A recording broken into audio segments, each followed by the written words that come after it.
So when we start off on our front body, as we're going to do today, one of the things that I love about that is it's a very introverted position. So it really helps us come more into our bodies, into this moment, this breath. So as you first come into contact, your abdomen against the earth, begin to notice the presence of breath in the belly. And then where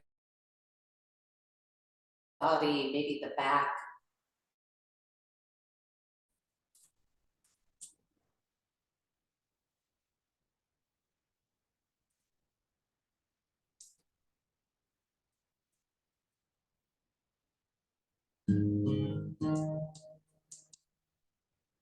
This quiet inward space, it's a lovely moment to ask yourself, how am I doing? How am I in my body? How does it feel to be me?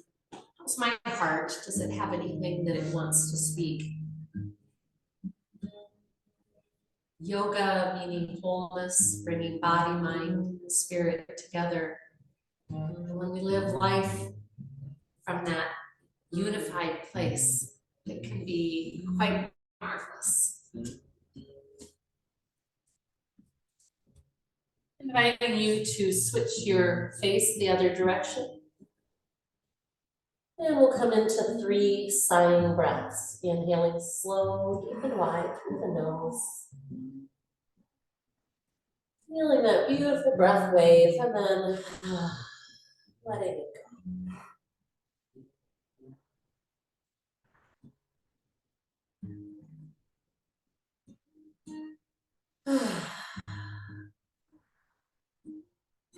It's wonderful to be around other people sighing. It actually helps calm our amygdala. So it's a little way we can help each other out, affirming wholeness, goodness, peace. And then as you're ready, please bend the knees and begin windshield wipering side to side. Nice and slow, and it's a great chance to take inventory of our low back.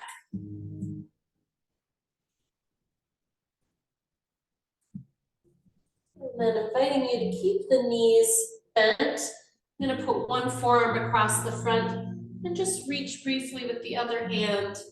Let's see if I can get a hold of that ankle, relaxing the other ankle to the floor. So doing a little quadricep stretch here. Let's do at least 3 very thoughtful breaths as we engage down through the pelvis.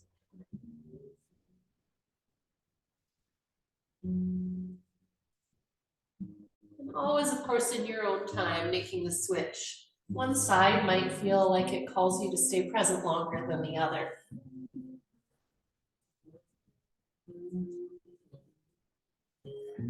Most importantly, entering our practice with attention to breath and a deep commitment to listening to the body, honoring what it needs this morning.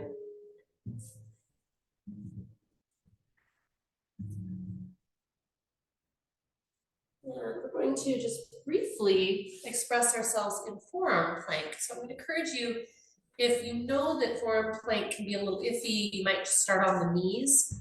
But once you are up, coming onto the balls of the feet and powerfully engaging those quadriceps towards the ceilings. It's a nice counter stretch to what we just did. Nice breath, blossoming it into the ribs. And releasing. Resting on the forehead if you can. Anchor the pelvis, pelvic triangle, and intertwine the hands for Yoga Mudra. Beautiful moment to see what is in the front, the chest, as you press the fist towards the heels and a little way off the butt if you can. Feeling what might be going on in biceps. Ideally, we're getting our triceps fired up. I hope you're feeling that back of the arm. If not, you might have to add a sock or something between the hands to give you a little more space. When that's complete, we're going to just do some lovely arm movement. Again, always to your rhythm. So letting the arms go and then reaching one arm forward, one arm back. And you might be working just with arms. If it feels good, you might be extending into that little cobra back. Noticing differences side to side. What does it take to be really active through the arms? And releasing. Turn your head to the side. Once again, you might bend the knees in windshield wiper, or I also love just rocking the hips. It's also said that this hip rock with your legs just on the floor is very calming for the nervous system. And I think it may be that it gives you a nervous, vagus nerve massage. All right, anchoring the pelvis once more, bringing the arms back in jet airplane. We're going to use this position to really tune into slower, deeper, wider breaths. So at first, just staying with hands on the floor. Fingers tips are tented, so the palm is not connected. Shoulder heads rotate down the back. And please tune in to your third eye point. Ujjayi breath, that beautiful throat breath. And we get very curious watching the breath wave and finding the gap.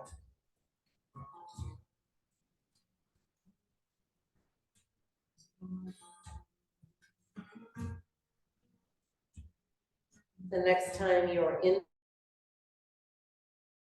your flight, maybe it's just the hands off the floor, maybe and shoulders. Some of you might add legs. Letting gravity have you. You can rest on forehead or side of the head, and what feels most natural. Let the next inhale inspire flight once more. We're going to 4 or 5 rounds. Breath, initiating motion.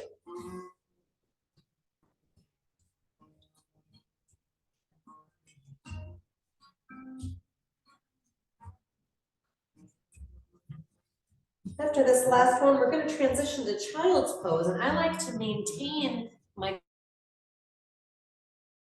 hands and then press from there. It's a really core, stable place to transition. Child's pose, take those knees wide, arms forward, and let's wiggle those hips around.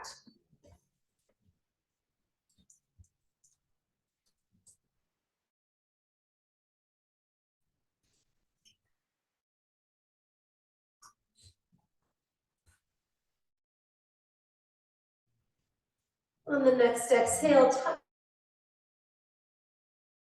cat back. So we're going to come into table, bring the knees in underneath the hips, and then inhaling cow, exhaling cat. We'll be here for a few rounds and tuning in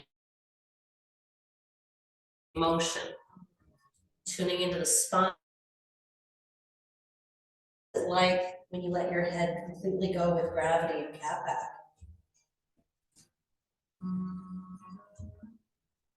Can you get a little more inhale that brings you a massage into your chest space? I hope so. Feels so good. Next time you're in cat back, you might add movements through the ribs and the head, taking the head the opposite direction of the ribs.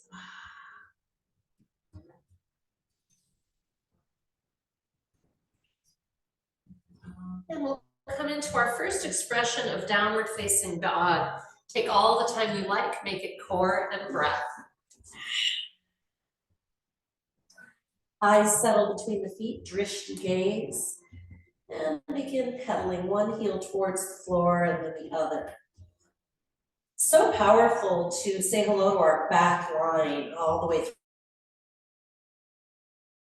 And even the arches of the feet as you kind of come up.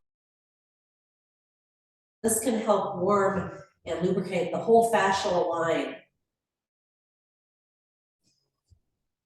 Another long inhale, inviting you to come up on the balls of both feet, wiggle those hips towards the ceiling and wall behind, and then slowly lower the heels as far as they'll go. And releasing, returning to your table pose once more. Your wrists might appreciate a little break at any point, so always love it up. We're coming into our fire hydrant. So we're going to be really igniting and waking up the glute and hip area. You don't have to go any particular height. So this is all about staying feeling good and strong. Find that core support. How do we know? We should be able to clap our hands. Nice long inhale, and without leaning at all, raise that right leg. You know, like a dog. Yeah, you got the image. You bend your elbows. Did you try to neutral it out? And one more big inhale. Take that leg higher if you can. Woo! And release. Big muscles working here. Let's take that left knee out to the side. Notice, did your right shoulder slide forward, right elbow bend? See if you can neutral it. Direct the effort to your center body and to that hip. Breathing inside of the effort. One more big inhale. Take that left leg a little higher. Whew. And release. You got it. We're going to come into a stretch for those same muscles. So your choice, either pigeon pose, just bring that right knee forward behind the right wrist, or if you prefer reclined pigeon, which we often do, that can be gentler on knees. The critical piece with this version is just don't crank that foot forward. I think that's the big mistake. Otherwise, you should be able to slowly, with awareness, lower your weight a little coming onto forearms. Perhaps you come further down and let the head settle on fists, or even all the way to the mat. Again, if this says ouch through any of your joints, please return to our back body version. I'm going to do a little breath activity here, move a little stagnant chi. So we're going to be doing bellows breath through the nose. If you're really stuffy and you want to do it through the mouth, instead go for it. Otherwise, nice long inhale, and then rapid in and out through the nose. And you should feel some pulsing of the body as those powerful engagements of the abdomen towards spine happen.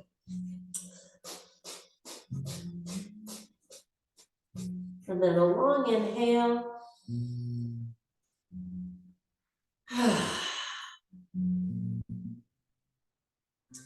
Coming onto your hands, inviting you to draw that heart forward. We sometimes call this like a waking pigeon. We want to make sure that we're not feeling any pressure in the low back. If you push back, it can feel pretty bad. If you draw the heart forward, my hope is it feels great to you. Excellent. And I like to bring my left knee forward to release that right leg and give it a kick. Kick and straighten, kick and straighten. And then bringing that left knee forward behind that left wrist. Yeah, checking in. You know, if you want a deeper angle, once you've settled in and you've seen how the whole body's feeling about it, you can always use your back foot to pull the body back into a deeper angle. That's an option.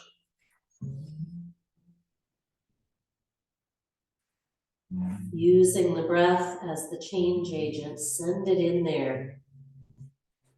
It's like a treasure hunter, discoverer. Big part of feeling the stretch here is giving your body to gravity. Scan and notice if any part of you is holding or protecting. Again, we'll add some breath work. This time we're going to do a nice just breath dump, as I like to think of it. So a big inhale through the nose and exhale with a big or whatever comes out through the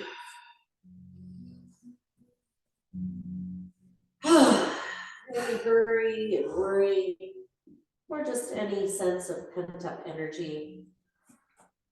Yoga is great at moving stagnant energy, and we don't have to know what it is. We don't have to name it. Plant those hands again and inhale, draw that heart forward. Again, you'll notice I'm not straightening my arms. I'm not forcing a deeper angle. I'm just drawing the heart forward away from the hips. And then I lower my torso a little bit to come out of the pose, releasing that left leg. Excellent. Roll out wrists as needed. We're going to come into our downward facing dog again. Nice core and breath.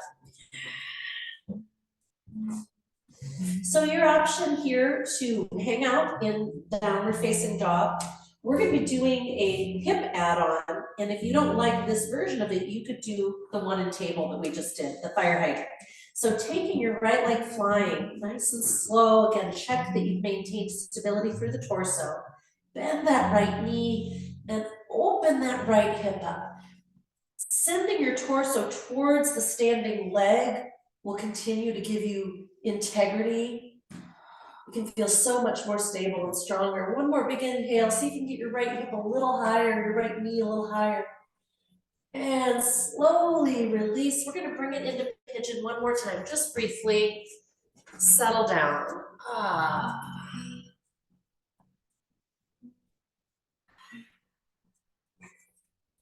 All right, I'm going to come out of this pigeon pose a different way. So we're going to exit by rolling onto that right hip. You got it? Bring that foot forward. We're coming down onto our back, and we're going to come right into bridge. And it doesn't matter which way you are facing. Press those hips on up. So you're saying hello to that back line that you've just been working at a very different angle. We're going to come in and out, inhaling slow descent. Neck is soft, tongue is soft. Exhaling, rising. Inhaling, descending. I love the slow descent. Sometimes my spine will adjust. I'm like, oh, good, decompression of the spine. You know, I want to maintain all 5'2" something or other. The next time we're up, we're adding our foot hover. Foot hover here is just such a juicy pose, such a great way to wake up, again, that whole back line, which tends to be tight and weak. So I think sometimes we mistake tension for strength. Wherever you are, breathing. Remember, that's our little love message to our body. Yeah, and our spirit. Okay, releasing nice and slow. And we'll come into happy baby. So bringing the knees towards you and wide. You might clasp the big toe, the blades of the feet. You might take a strap across the arches of the feet. We would love to have our spine be able to connect fully with the floor. So think about anchoring the shoulders down the back, then taking your tailbone towards the floor. What's nice is once that spine is anchored, the body really feels secure and stable, and often it will let you deliver a much heartier stretch down into the hips. So again, make sure you get that low back connected to the floor. All right. We're going to come into butterfly. So if you've got the strap and you want to keep it on and bring it towards your chest, you can. Otherwise, with the hands, bringing the feet towards the chest. And one of my favorite little massages is just bringing one heel towards my head and kind of letting it roll me to the side.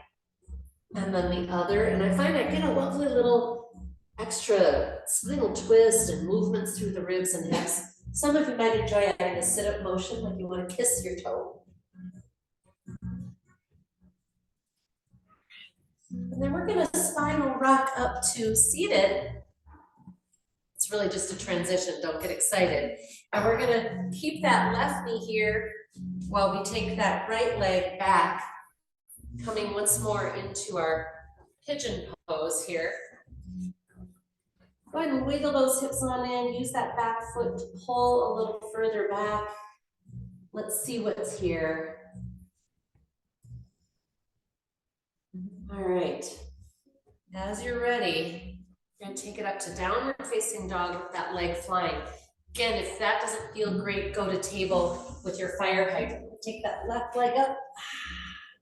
Might roll out the ankle, add other juicy bits.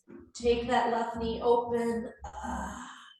Keep the torso sending towards that right leg. Keep that right heel moving towards the floor. Or sometimes I'll actually even pump it. That can be an amazing massage to raise and lower your standing heel. On your exhale, come forward, left knee into pigeon. Excellent. I'm going to give you another little breath add-on here. We're going to do our lion stretch. So as you're ready, inhale through the nose, exhale, open your jaw really wide. It can feel good to kind of raise up in the pose a little, whatever feels good. You're just like sending all that energy through that open jaw.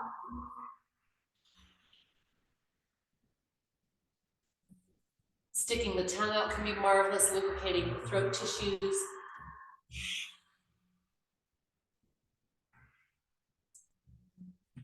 Oh, lovely. And again, we're going to exit this time, roll a little to your left, bring that right leg around in front. And we're going to play right here. And everyone's way of doing this will be a little different. I'll kind of give you stages. One stage is to just make sure your shoulders are anchored. And you're just going to kind of get a hold of your knees like this. And I'm kind of coming up on my feet, like raising my heels a little, so that I can just try and lift the crossed legs, kind of making a unit. And as you'll notice, this is a balancing posture. It's a little crazy. Alternatively, if you prefer, some people like grabbing right behind the thighs and uncrossing those legs. It's whatever makes sense in your world. You're going to hold for about 3 more breaths. See if you can keep thinking about broadening the heart towards the ceiling, shoulder blades hanging in, neck soft.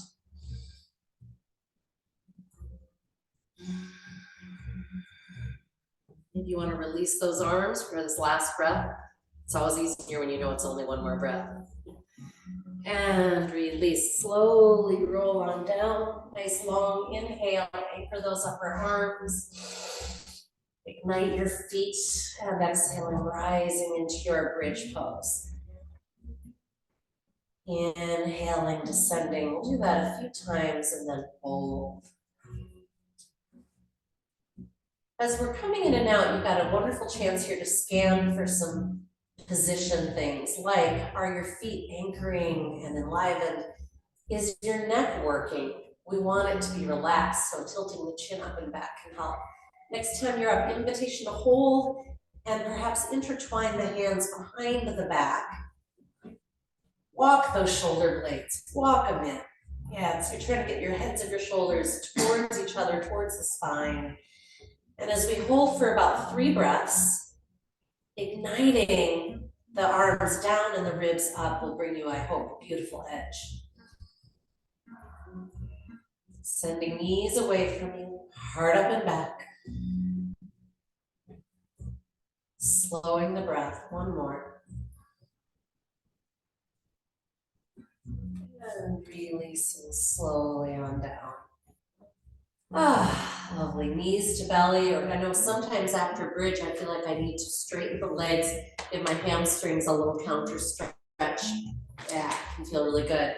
We're going to come into spinal twist, and so many different ways to be in twist, so always adapt and make it work for where your back and your body are at today. I'm going to take my knees all the way to the left.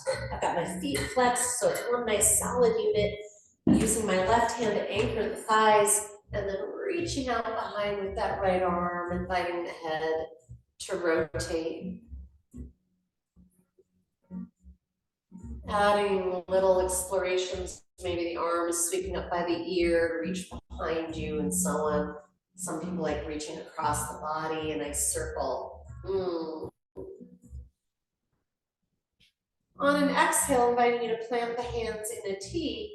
And I'm going to bring my legs to the other side with open book, closed book, meaning I'm going to let my top knee lead. I'm opening the book, and then the other knee is following, closing the book.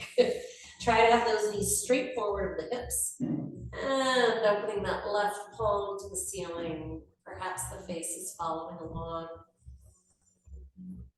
Blossoming, 3 very big breaths here.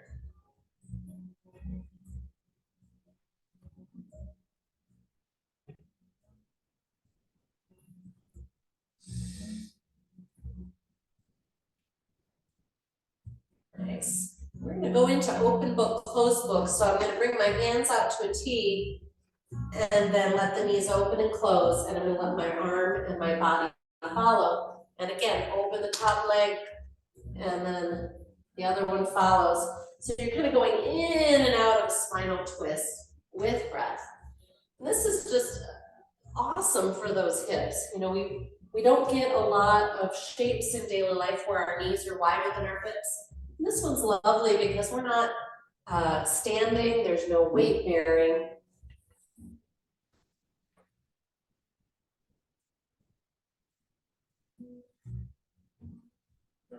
And we're gonna come back to center. I'm gonna invite you one more time to get a hold of those feet for happy baby. If you need the strap to make a good connection, please do. And we're gonna try and bring those feet a little closer to our body and a little higher up the body. Again, but without igniting the neck, without stressing the back. So always scanning and seeing, does this feel like it's in integrity? Is this good work for you? And then see if you can add a little sit up, bringing your head towards those feet. One foot towards the nose, then the other. Releasing the legs for a nice horse riding stance, so it's like bridge, but wide, right out at the edges of the mat. And raising the hips on up. Again, so helpful to have places where the knees are wider than those hip bones, giving your body that wonderful expression, that whole line. It's a kind of, again, amazing. You know, we chop the body up by naming things and then we forget how connected it all is. Every time we make a shape, we're working the whole line. It's awesome. All right, we are going to come once again, spinal rocking up to seated. If doing it that way does not work for your body, just roll to the side, press up. And we're gonna do a little spine and breath work here. If being seated flat like this is problematic, if you just feel like you're kind of bunged up, just tuck something under your butt. You can also let the legs release. Sometimes what's getting us is the hamstrings up into the hips. But we're gonna be doing a little spinal movement here. This is a wonderful Kundalini practice. So as you're ready, we're going to inhale and draw the heart forward. You're just letting the head follow. There's no effort to do anything with the head. Exhaling, draw the spine back.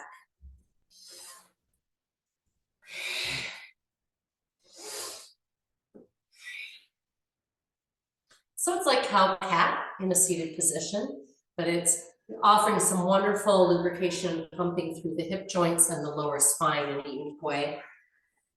And anytime we work the spine, we are again moving stagnant chi,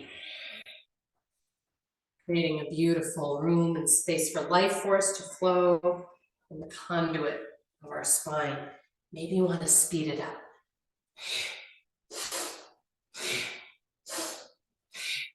We'll be here for another, 30 seconds or so, whatever pace your breath is moving is fine.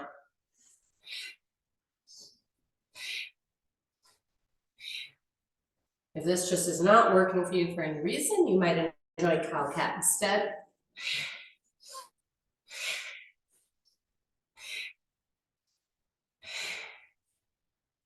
Last one. Come seated upright in a moment of stillness and scan the body.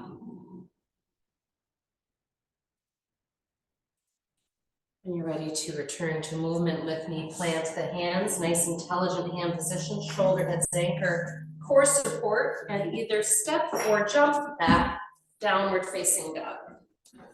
The trick with that is make sure you think about your feet going up, not back. If they go back, then they get to the floor faster than you want. All right, so I'm gonna ask you to pause here and find a moment of stillness inside of the effort. Drishti gaze between the feet, breath attention. Slowly taking the right leg flying.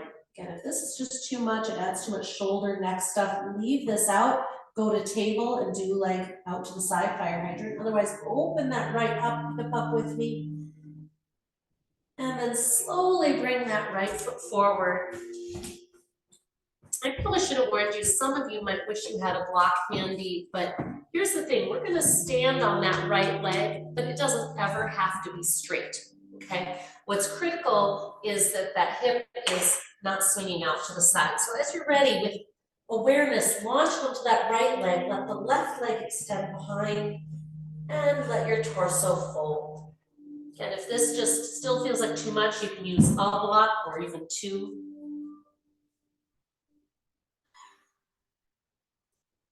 This is, as you can tell, a pretty interesting and wonderful stretch for the back line. It's also an opportunity to use core. Ensure you're supported through that center body. And slowly plant that back foot, warrior one, so the foot is flat. Toes are a little bit forward to the outside. Swing that right hip in before you come up.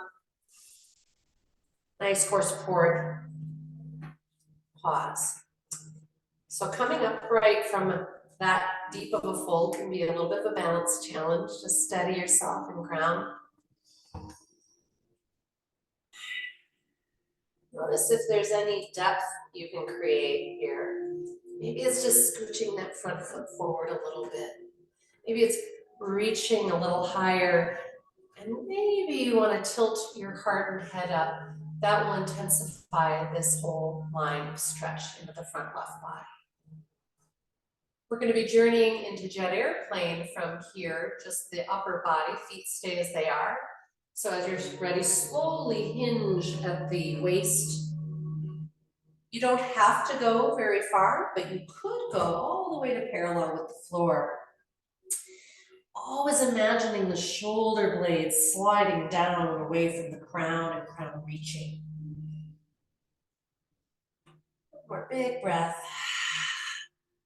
Then planting the hands, we're going to launch that left leg one more time. Opportunity to bend that left knee and just see if you can open it up a little bit, just like we did in fire hydrant and leg flying. You got it. Releasing to your mountain pose. So feet come flat in front of the mat. Inhaling, extend halfway up, tailbone to crown. Exhaling, tuck the tailbone to sit to your chair pose. That's just a nice, safe way to do it, to make sure that our back is in alignment, that our core can do its job. We don't want to be in an arch where our body's hanging.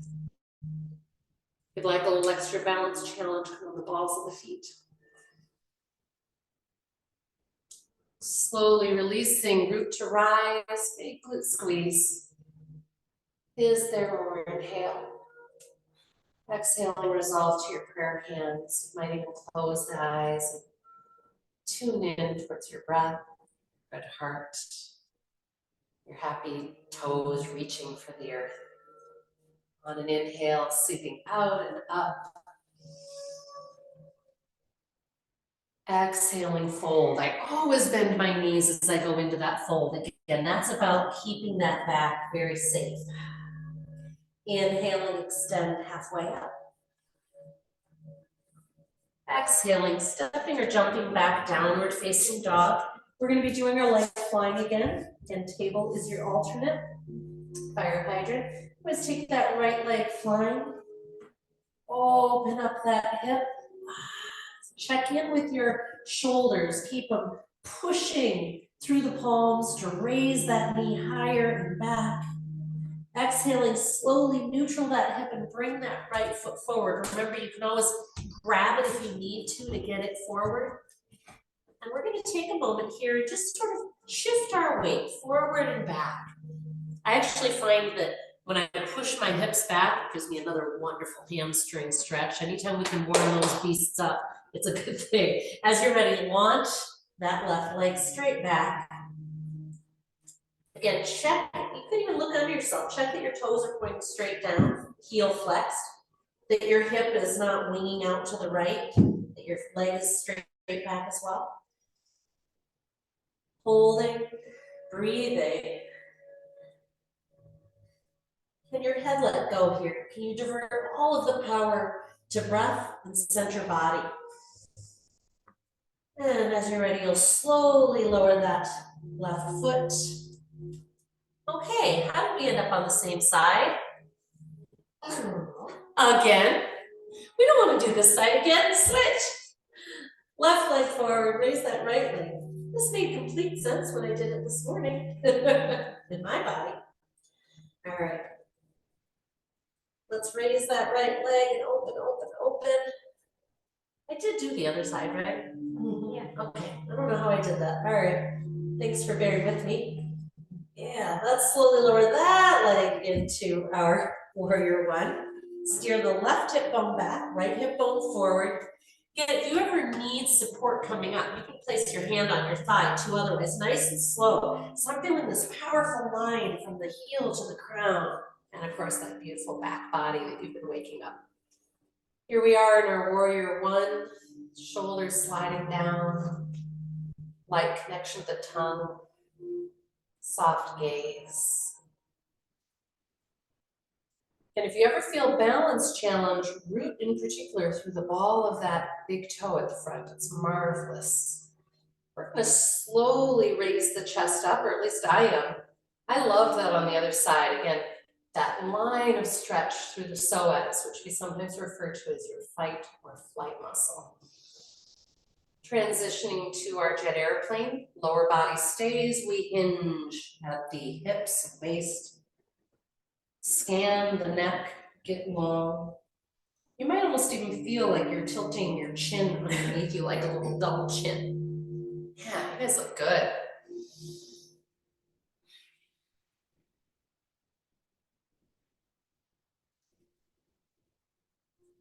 As you're ready, we're gonna plant those hands and launch that back leg. Fold and hold. Take a gaze at that back foot and leg. Big breath and release to your mountain.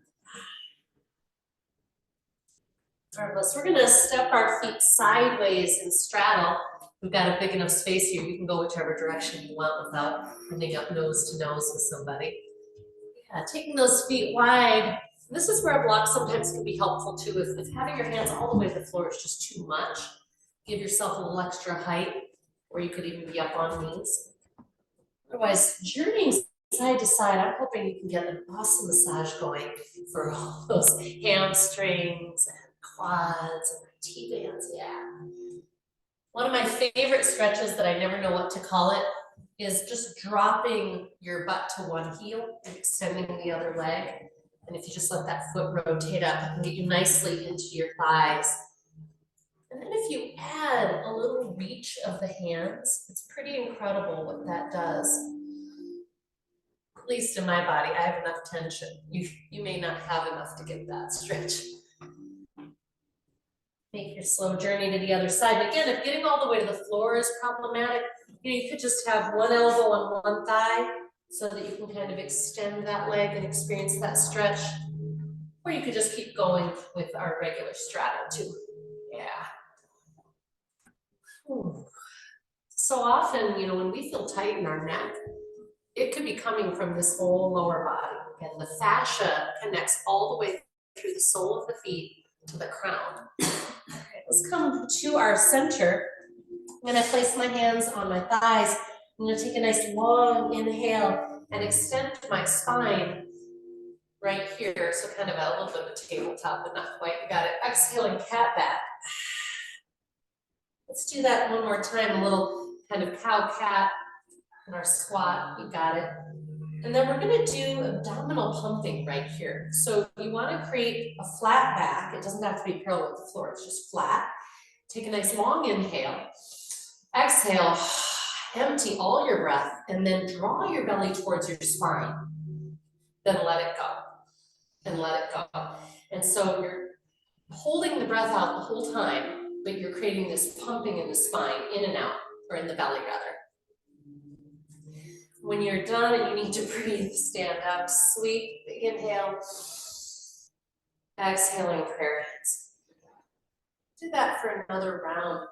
Any questions? Is that making sense? It's a very different version of abdominal pumping because gravity kind of takes your belly when you let it go and it creates a different stretch. All right, well, inhale, sweep up.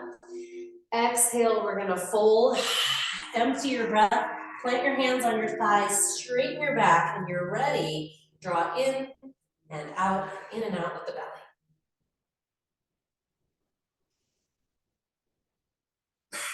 Until you need to breathe. And then sweep up and exhaling, prayer hands. Yeah, it's very natural for some people to cough sometimes because you're actually getting a stretch all the way up in the clavicle, the throat.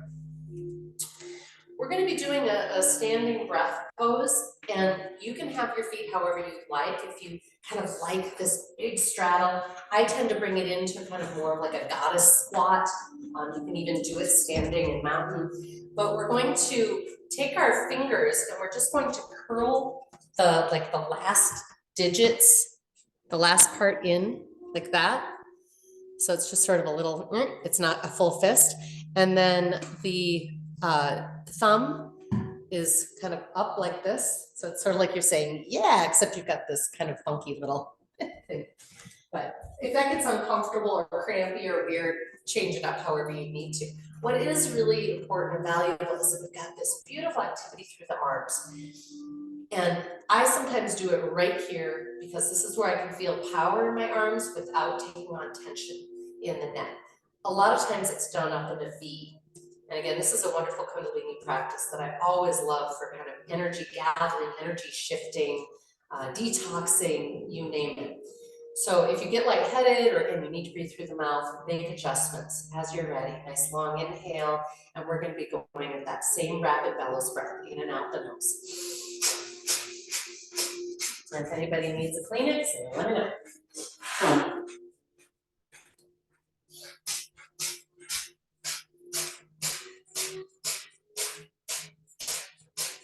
And my hope is you're feeling that same fantastic abdominal power that you used during belly pump. Try not to let this be a shoulder chest exercise. And of course, also soft at the tongue, the eyebrows, maybe a soft smile. Just a couple more.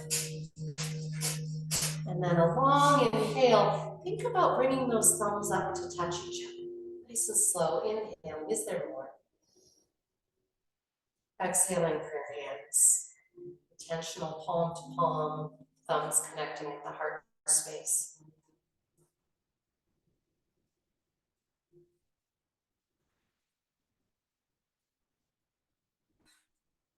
Let's walk those heels in and get the ankles in nice rotation, wrists, nice movement. Oh yeah. Actually, let's do our neck collar. My neck already clumped once. Let's help it out. So by putting your collar around the neck, you're stabilizing those lower vertebrae, and then it's safe to do some beautiful circling, exploring tension, fighting release.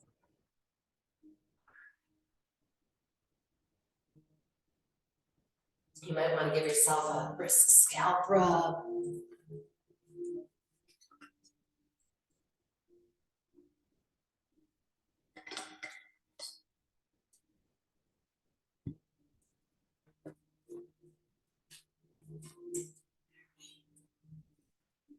I'm going to have everybody grab a block.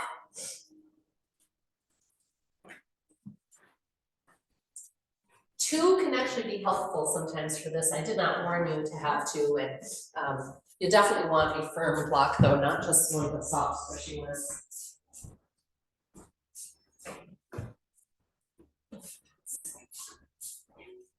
So when we're doing this, we're basically doing some more play with standing half moon, which whether you know it or not, you were creating part of standing half moon pose when you had your foot on the floor and one leg behind. And when we started to open up that hip, okay? That's the base of the pose. So we're gonna play with the base of the pose before we try to add anything. I've always loved just that for its amazing glute work.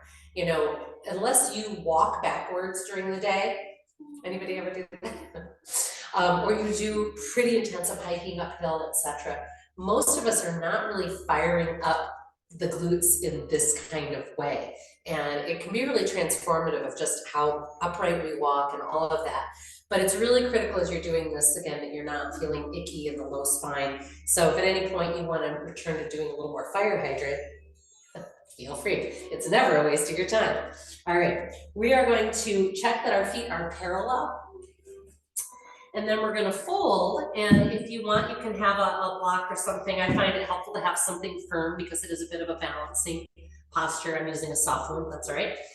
And I'm gonna ask you to notice, you know, does it feel okay to have the legs straight? in your current position. And if not, then I want you to bend them a little bit. And then I want everyone to do a deep core engagement. So we're gonna inhale. Exhale, belly to spine like you were going into cat back, and hold that engagement as you slowly sweep your left foot back and off the floor, heel flexed. And initially, I'm gonna stay folded and I'm gonna look at that foot. So take a look at your left foot and see if you can get your left leg completely straight. The standing leg does not have to be straight. The back leg should be. Then if you can, you're going to rotate open through that left hip so that your left foot shines at the left wall. So the heel is flexed. Make sure your right hip is not sweeping out to the side. Your foot isn't swinging to the right. It needs to stay straight back. Good. Now pulse in and out of that. Tilt the foot down, rotate so the foot faces the left wall. Tilt down, face open, and release to your fold.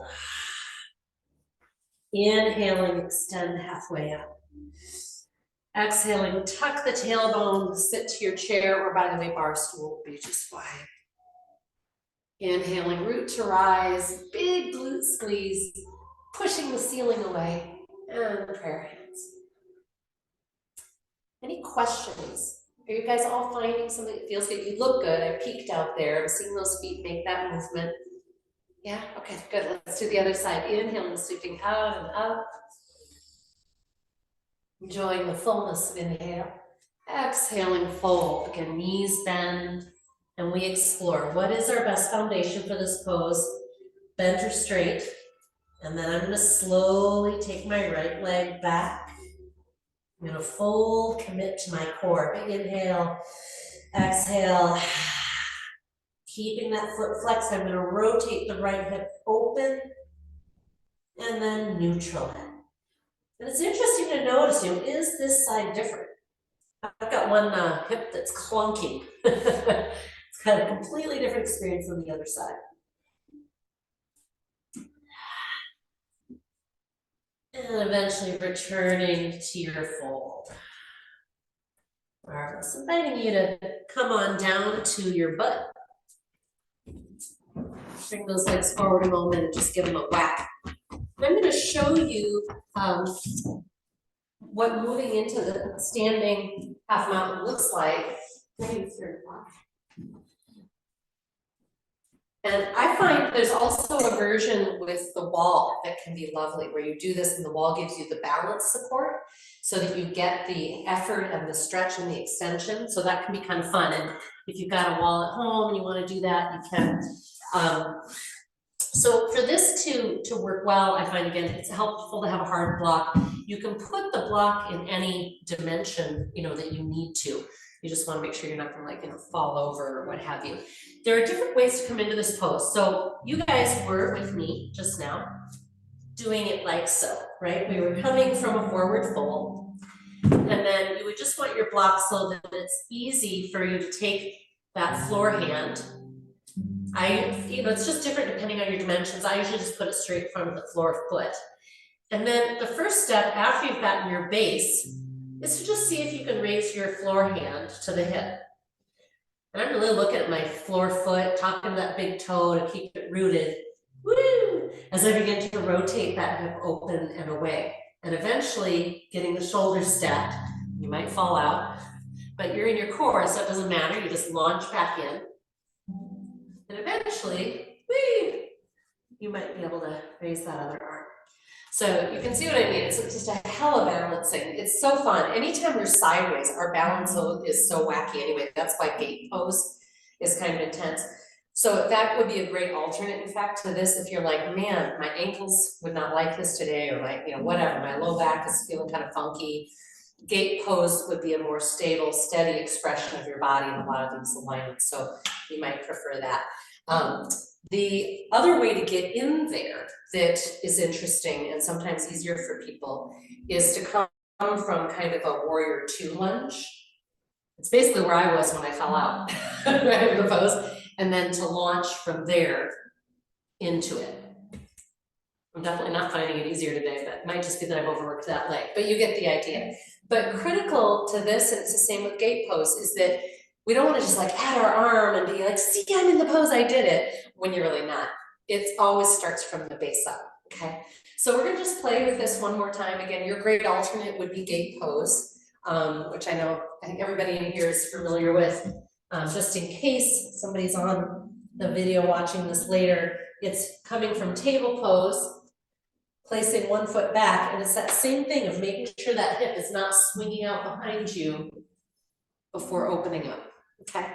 And this would be, gate pose is one of my favorite poses. I think it's one of the hardest, but also peaceful at the same time. It's just love it. So standing half moon, playing with that, or with the gate pose. Because I think the standing half moon is less familiar to us, I'm going to talk through that for anybody who wants that. But if you're doing gate pose here and you've got a question, let me know. Oh, here, yeah, actually, the cork blocks are actually nicer for this, I do have to say, because they are just a little less squish. These aren't bad, but definitely you don't want like one of the fabric ones for this. All right, if you're in gate pose, you don't need a block. So if you're gonna be on your hands and feet, that's just starting a table. You take one foot back, again, get that hip right over the knee and open on, right?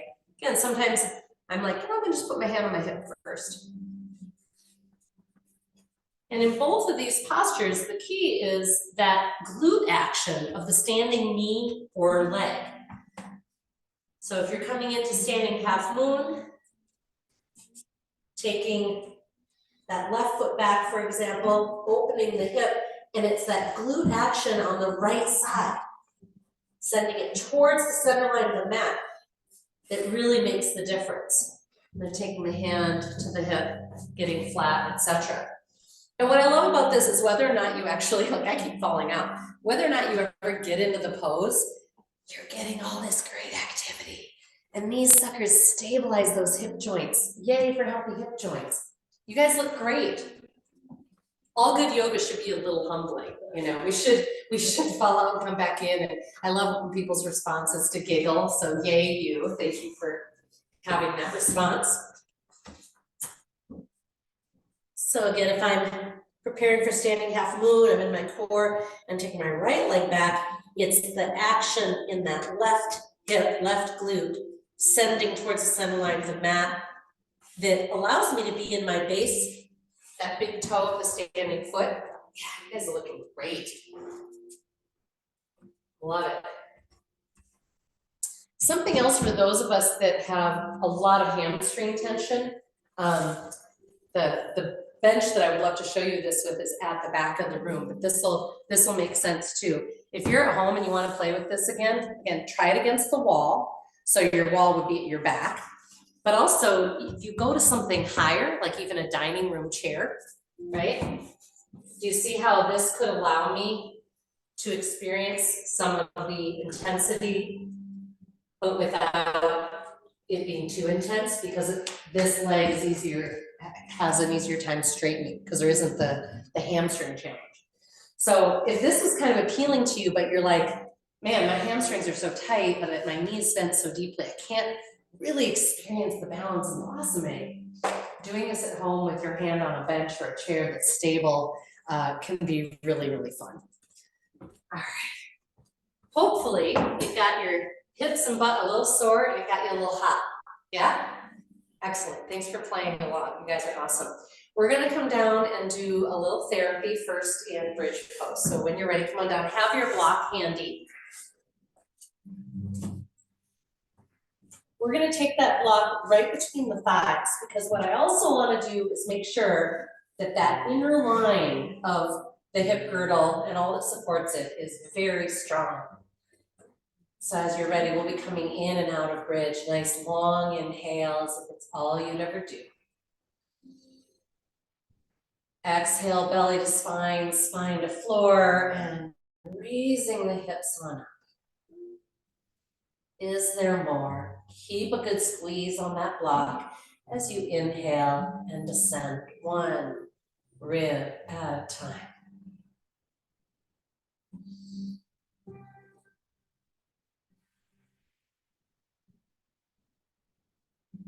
Nice soft ujjayi, throat contraction.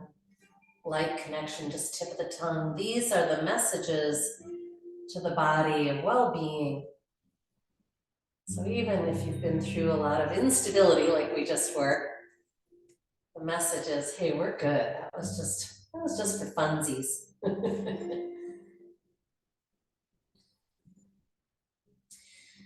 think one of the things that I appreciate about yoga so much is that when we are, trying something new and maybe a little difficult and we think we're not being quote unquote successful at it, that the effort, as long as we're in good effort, again, we're using our core and breath and we're not, striving or stressing our joints, we're always getting all these cool benefits.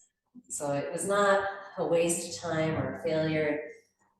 With balancing poses, I also find the next time you go to do it, it's like latency. Your body and brain gets it in a different way, and you might find it so much easier. So I hope you will try it again at home, holding on to something stable and maybe a little taller than a block. Last journey into bridge.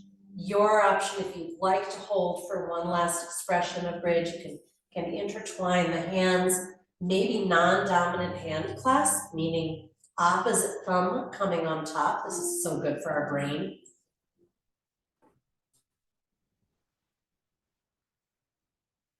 The more you raise those ribs, the more breath stretch you feel. And releasing, please notice what would feel good in your body. Sometimes you just need to straighten those legs out. Maybe you want to go into corpse pose. Maybe you want to come into a straddle with the legs extended out in a nice V.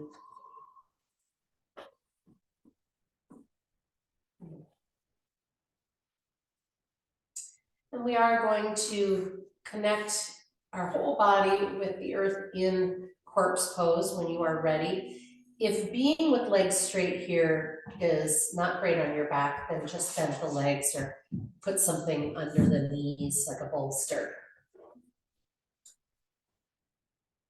Notice what it's like to be still and connected with the earth. We've done a lot of, again, upright and upside down, trying to stay balanced. In this moment, I want you to just notice how fully supported you are. Your hands can be wherever you like. It might be the sides or on the belly. Please roll your head a little side to side. Yeah, because whenever we're trying at anything, it's easy to take on neck tension, even if we're not trying to or we're trying not to.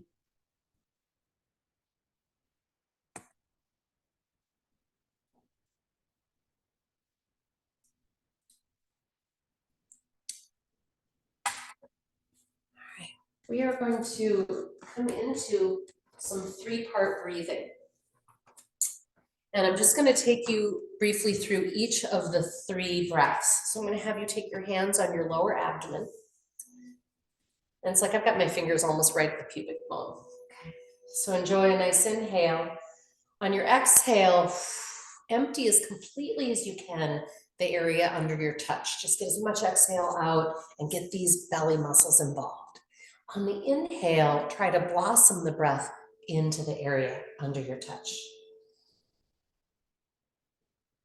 And we'll continue there for a few rounds. Well, sometimes if people have been chronic chest breathers, they may not be able to get this part of the belly to expand in breath.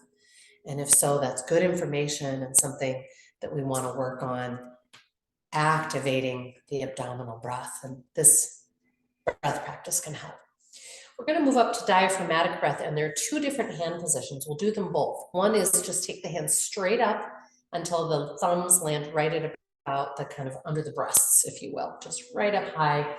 And you could feel your fingers should feel the xiphoid process where the ribs come together right below the breasts. Enjoy another long inhale. Exhale, empty completely. And try to squish that area under your touch. Squeeze, empty, empty, empty, empty.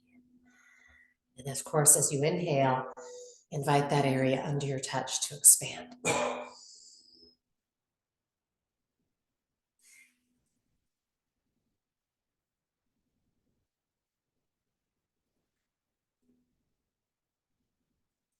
The second diaphragmatic hand position is out to the side on the ribs, and it doesn't always work for everyone's wrists to get the palms flat there, but if you can, yeah, you just got the full palm on the ribs, and as you're ready, you squeeze in towards the center body. Empty, empty.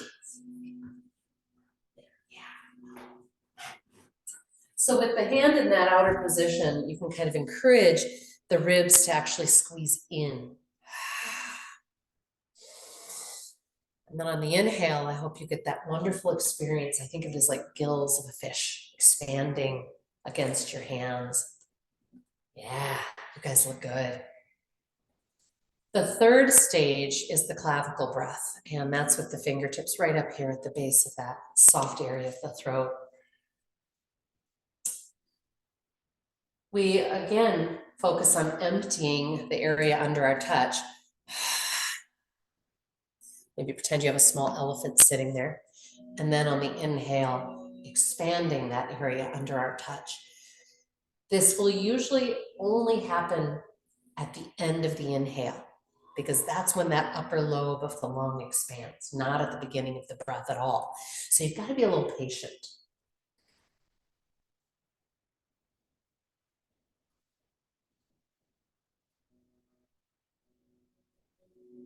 You can even think of it as sort of the breath space is like a bucket.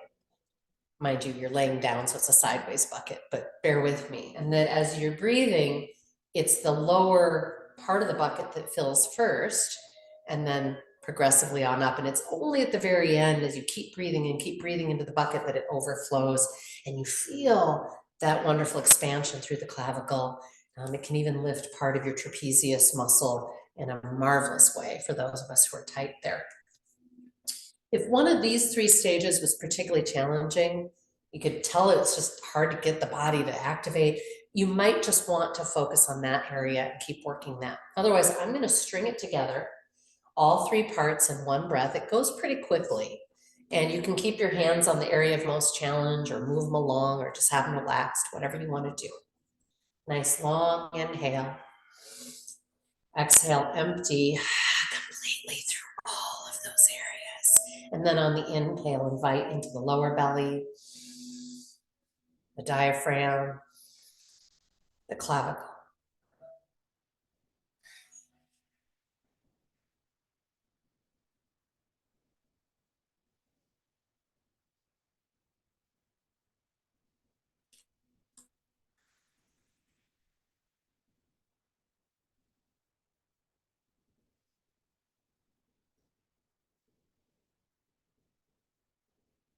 And if this is not making sense or you'd like some assistance, just give me a wave. I'll happily come on over.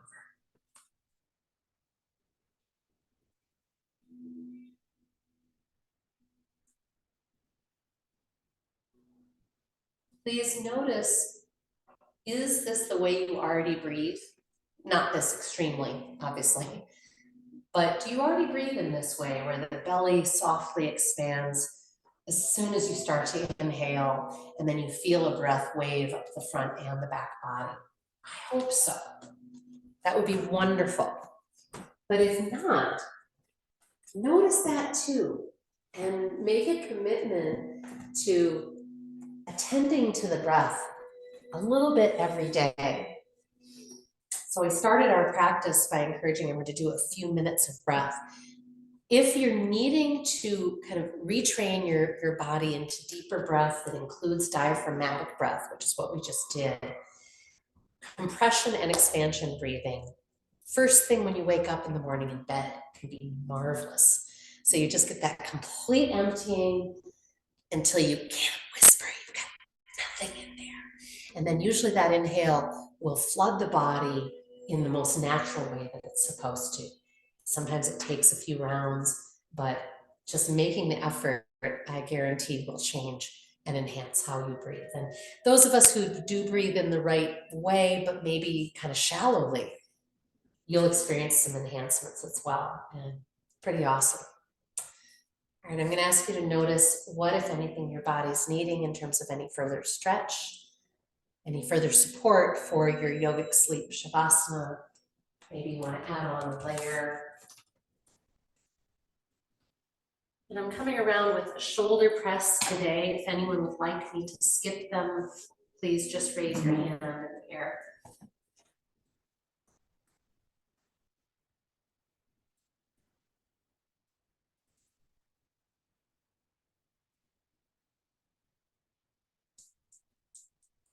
We often say these are the most important minutes of your practice, where you allow your body to integrate all that you've done, to circulate all of that chi, life force. So if there's any part of you that particularly could use some support, focus your attention there for a moment, and then let your body and being settle into your soft yogic sleep.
face would come lightly over, inviting you to scan your body.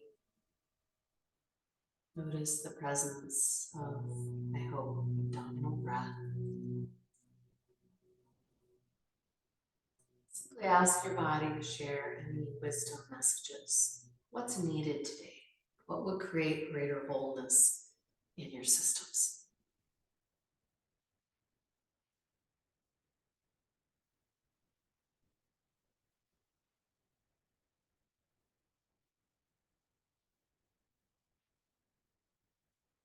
Thank you all so much for all of your focus, effort, willingness. If you have some sore muscles in that hip, glute, thigh zone, definitely consider doing some more pigeon or reclined pigeon, and weirdly a little more fire hydrant. We can just all think fondly of each other. Thanks so much for being here. Om Shanti Shanti. Om peace, peace. Namaste. Stay loosely translated, meaning the divine in me acknowledges the same you. We are in that part of ourselves. We are as one. There's no separation. Thanks for bringing your good heart, your beautiful bodies. May they feel resilient and healthy all day, all week. And we'll be here Thursday evening. Otherwise, I will see you guys 2 weeks from today, Tuesday morning. Everybody vote. Yes, everybody vote. So glad we could be here together.